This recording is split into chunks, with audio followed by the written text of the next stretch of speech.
जाति प्रथा का विनाश यानी annihilation of caste Bharat Ratna Baba Sahib doctor Bhimrao Ambedkar द्वारा लिखे गए श्रेष्ठतम एवं प्रसिद्ध ग्रंथों में से एक है। इसका प्रकाशन वर्ष 1936 में हुआ था।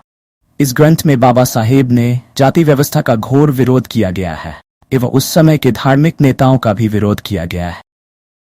ये पुस्तक एक ऐसे भाषण का रूप है जिसको बाबा साहेब ने जब लिखा था जब हिंदुओं के एक संगठन जिसका नाम जात पात तोड़क मंडल था इन्हें अपने वार्षिक अधिवेशन में भाषण देने के लिए आमंत्रित किया था। ये भाषण बाबा साहेब सार्वजनिक रूप से कभी पढ़ नहीं पाए थे, क्योंकि बाबा साहेब ने जब अपने इस भाषण की एक कॉपी जात पात तोड़क मंडल को भेजी तो वो उसे पढ़कर आग बबूला हो गए, क्योंकि बाबा साहेब ने इस भाषण में हिंदू समाज की जाति व्यवस्था पर कठोराघात किया था।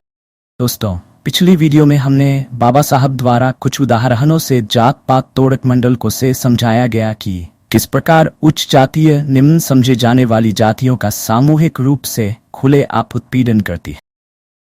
इस वीडियो के माध्यम से आप उनके भाषण का तीसरा भाग सुनेंगे। बाबा साहेब आगे लिखते हैं, अब मैं समाजवादी व्यवस्था की ओर आता हूँ। क्या समाजवादी व्यवस्था सामाजिक व्यवस्था से उत्पन्न समस्या की अनदेखी कर सकती? भारत के समाजवादी यूरोप में अपने साथियों का अनुसरण करते हुए इतिहास की आर्थिक व्याख्या को भारत के तथ्यों पर लागू करना चाह रहे हैं। वे प्रतिपादित करते हैं कि मनुष्य एक आर्थिक प्राणी है, उसकी गतिविधियां और आकांक्षाएं आर्थिक तथ्यों से बंधी है, संपत्ति ही शक्ति का एकमात्र स्रोत है। इसलिए वे प्रचार करते हैं कि राजनीतिक और सामाजिक सुधार बहुत बड़े भ्रम हैं और संपत्ति के बराबरीकरण द्वारा आर्थिक सुधार को हर अन्य प्रकार के सुधार प्राथमिकता दी जानी चाहिए। कोई भी इनमें से हर उस परिसर के मुद्दे से जुड़ सकता है जिस पर आर्थिक सुधार के लिए समाजवादियों का मामला बाकी सभी प्रकार के सुधारों पर प्राथमिकता रखता है। कोई यह तर्क देता है कि आर्थिक उद्देश्य ही एकमात्र ऐसा उद्देश्य नहीं है जिसके द्वारा मनुष्य प्रेरित होता है। वह आर्थिक शक्ति ही एकमात्र ऐसी शक्ति है जिसे मानवीय समाज का कोई भी विद्वान स्वीकार नहीं कर सकता। किसी व्यक्ति की सामाजिक स्थिति अक्सर शक्ति और अधिकार का स्रोत बन जाती है। ये उस प्रभाव से स्पष्ट हो जाता है जो महात्माओं ने आम आदमी पर रखा है। भारत में करोड़पति धनहीन साधुओं और फकीरों की याचना क्यों मानते हैं? भारत में लाखों कंगाल लोग अपनी छोटी मोटी चीजें जो उनकी एकमात्र संपत्ति है बेचकर बनारस और मक्का क्यों जाते? धर्म शक्ति का स्रोत है। ये भारत के इतिहास से स्पष्ट होता है, जहां पुजारी का आम आदमी पर अक्सर मजिस्ट्रेट से अधिक प्रभाव होता है और जहां हर चीज यहां तक कि हड़ताल और चुनाव जैसी चीजें भी आसानी से धार्मिक मोड़ ले लेती हैं और कर सकती। इतनी आसानी से धार्मिक मोड़ दिया जा सकता। मनुष्य पर धर्म की शक्ति के एक और उदाहरण के रूप में रोम के प्लेबियन के मामले को ले। यह इस बिंदु पर बहुत प्रकाश डालता। प्लेब्स ने रोमन राज्य के तहत सर्वोच्च कार्यकारिणी में हिस्सेदारी के लिए लड़ाई लड़ी थी और कमिटिया सेंटरियटा द्वारा गठित एक अलग निर्वाचन क्षेत्र द्वारा चुने गए प्लेबियन काउंसिल की नियुक्ति हासिल की थी, जो कि प्लेबियन की एक सभा थी। वे अपना स्वयं का एक काउंसिल चाहते थे, क्यों उन्हें लगता था कि पेट्रीशियन काउंसिल प्रशासन लाने में प्लेबियन लोगों के साथ भेदभाव करते थे। उन्होंने स्पष्ट रूप से एक बड़ा लाभ प्राप्त किया था, क्योंकि रोम के रिपब्लिकन संविधान के तहत एक काउंसिल के पास दूसरे काउंसिल के कार्य को वीटो करने की शक्ति। लेकिन क्या उन्हें वास्तव में कुछ हासिल हुआ? इस प्रश्न का उत्तर नकारात्मक होना चाहिए। प्लेबियनों को कभी भी प्लेबियन काउंसिल नहीं मिल सका जिसके बारे में कहा जा सके कि वह एक मजबूत आदमी था और जो पेट्रीशियन काउंसिल से स्वतंत्र रूप से कार्य कर सकता था। सामान्य प्रक्रिया में प्लेबियनों को एक मजबूत प्लेबियन काउंसिल मिलना चाहिए था। इस तथ्य को ध्यान में रखते हुए कि उसका चुनाव प्लेबियनों के एक अलग निर्वाचन क्षेत्र द्वारा होना था। सवाल यह है कि वे एक मजबूत प्लेबियन को अपने काउंसिल के रूप में नियुक्त करने में असफल क्यों रहे?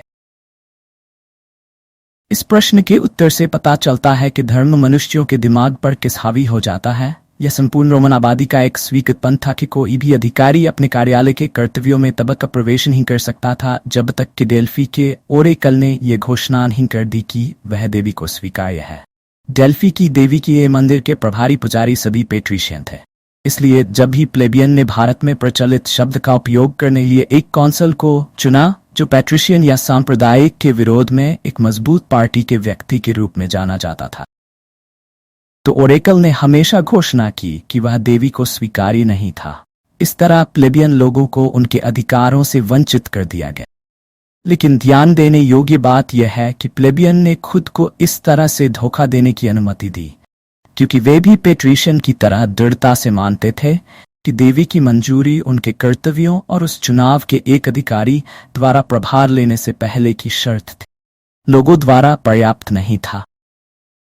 यदि प्लेबियनों ने यह तर्क दिया होता कि चुनाव पर्याप्त था और देवी की मंजूरी आवश्यक नहीं थी, तो उन्होंने जो राजनीतिक अधिकार प्राप्त किया था उससे उन्हें पूरा लाभ मिलता। लेकिन उन्होंने ऐसा नहीं किया।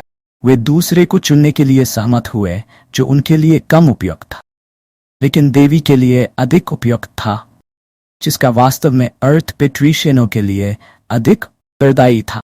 धर्म छोड़ने के बजाय प्लेबियन ने भौतिक लाभ छोड़ दिया, जिसके लिए उन्होंने इतना कठिन संघर्ष किया था। क्या इससे ये नहीं पता चलता कि धर्म यदि धन से भी बड़ा नहीं तो उतना ही बड़ा शक्ति का स्रोत हो सकता है?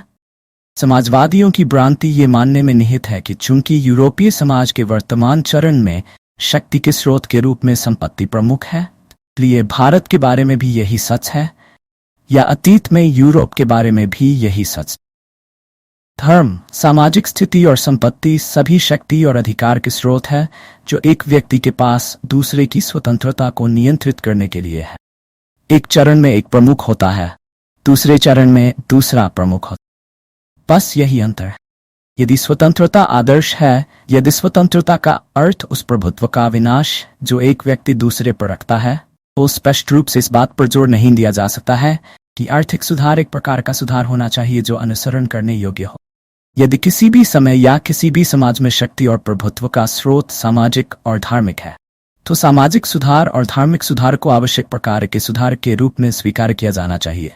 इस प्रकार को ये भी भारत के समाजवादियों द्वारा अपनाए गए इतिहास की आर्थिक व्याख्या के सिद्धांत पर हमला कर सकता है, लेकिन मैं मानता हूं कि समाजवादी तर्क की वैधता के लिए इतिहास की आर्थिक व्याख्या आवश्यक नहीं है, कि संपत्ति की बराबरी ही एकमात्र वास्तविक सुधार है और इसे बाकी सभी चीजों से पहले होना चाहिए। हालांकि मैं समाजवादियों से ये पूछना चाहता हूं, क्या आप सामाजिक व्यवस्था में सुधार लाए बिना आर्थिक सुधार कर सकते हैं? ऐसा लगता है कि भारत के समाजवादियों ने इस प्रश्न पर विचार नहीं किया है। मैं उनके साथ अन्याय नहीं करना चाहता।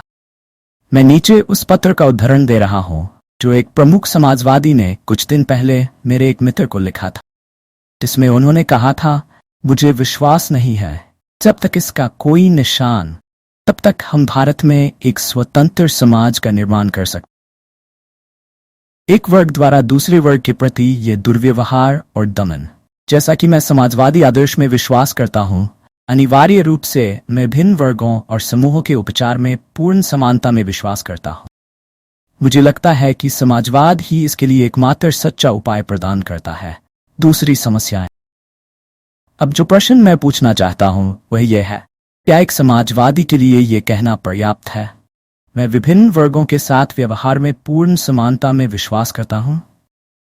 यह कहना कि ऐसा विश्वास ही पर्याप्त है, समझ की पूरी कमी को अगर करना है समाजवाद में क्या शामिल? यदि समाजवाद एक व्यावहारिक कार्यक्रम है और केवल एक आदर्श, सुदूर और दूरस्थ कार्यक्रम नहीं है, तो एक समाजवादी के लिए सवाल यह नहीं है कि क्या वह समानता में विश्वास करता। उनके लिए सवाल यह है कि क्या उन्हें व्यवस्था के मामले में, सिद्धांत के मामले के रूप में एक वर्ग द्वारा दूसरे वर्ग के साथ दुर्व्यवहार करने और उन्हें दबाने से कोई आपत्ति नहीं है, और इस तरह वे एक वर्ग को दूसरे से विभाजित करने के लिए अत्याचार और उत्पीड़न को जारी रखने की अनुमति देते हैं। अपनी बात को पूरी तरह समझाने के लिए मैं समाजवाद की प्राप्ति में शामिल कारकों का विश्लेषण करूंगा। अब स्पष्ट है कि समाजवादियों द्वारा सोचा गया आर्थिक सुधार तब तक नहीं आ सका जब तक कोई क्रांति न हो जिस परिणाम स्वरूप सत्ता पर अब्जान हो। तब तक सर्वहारा वर्ग द्वारा होना चाहिए। पहला प्रश्न जो मैं पूछता हूं है कि क्या भारत का सर्वहारा एकजुट होकर यह क्रांति लाएगा? पुरुषों को इस तरह की कार्रवाई के लिए क्या प्रेरित करेगा? मुझे ऐसा लगता है कि अन्य चीजें समान होने पर एकमात्र चीज जो एक व्यक्ति को इस तरह की कार्रवाई करने के लिए प्रेरित करेगी वह यह भावना है कि जिस अन्य व्यक्ति के साथ वह काम कर रहा है वह समानता और भाईचारे और सबसे ऊपर न्याय की भावना से प्रेरित है। पुरुष संपत्ति की बराबरी के लिए किसी क्रांति में तब तक शामिल नहीं होंगे जब तक उन्हें यह पता न हो कि क्रांति हासिल होने के बाद उनके साथ समान व्यवहार किया जाएगा और जाति और पंथ का कोई भेदभाव नहीं होगा। मुझे यकीन है कि क्रांति का नेतृत्व करने वाले किसी समाजवादी का यह आश्वासन कि जाति में विश्वास नहीं करता पर्याप्त नहीं होगा। आश्वासन बहुत गहरे आधार से आने वाला आश्वासन होना चाहिए, अर्थात व्यक्तिगत समानता और भाईचारे की भावना में एक दूसरे के प्रति हमवतन का मानसिक रवैया। क्या ये कहा जा सकता है कि भारत का सर्वहारा वर्ग जो कि गरीब है, अमीर और गरीब के अलावा कोई भेद नहीं मानता? क्या ये कहा जा सकता है कि भारत में गरीब जाति या पंथ, ऊंच नीच का कोई भेदभाव नहीं मानते? यदि तथ्य यह है कि वे ऐसा करते हैं, तो अमीरों के खिलाफ कार्रवाई में ऐसे सर्वहारा वर्ग से किस तरह की एकता की उम्मीद की जा सकती? यदि सर्वहारा एकजुट मोर्चा प्रस्तुत नहीं कर सकता तो क्रांति कैसे हो सकती? तर्क के लिए मान लीजिए कि भाग्य के किसी संयोग से क्रांति हो जाती है और समाजवादी सत्ता में आ जाते, तो क्या उन्हें भारत में प्रचलित विशेष सामाजिक व्यवस्था द्वारा उत्पन्न समस्याओं से नहीं जूझना पड़ेगा?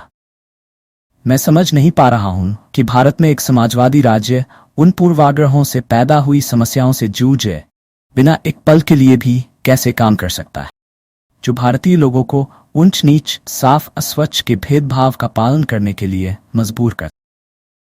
यदि समाजवादियों को अच्छे वाक्यांशों के उच्चारण से संतुष्ट नहीं होना है, यदि समाजवादी समाजवाद को एक निश्चित वास्तविकता बनाना चाहते हैं, तो उन्हें यह पहचानना होगा कि सामाजिक सुधार की समस्या मौलिक है और उनके लिए इससे बच निकलने का कोई रास्ता नहीं है। भारत में प्रचलित सामाजिक व्यवस्था एक ऐसा मामला है जिससे एक समाजवादी को निपटना चाहिए कि जब तक वह ऐसा नहीं करता, वह अपनी क्रांति हासिल नहीं कर सकता, और यदि वह इसे अच्छे भाग्य के परिणाम स्वरूप हासिल करता है तो उसे इससे जूझना होगा।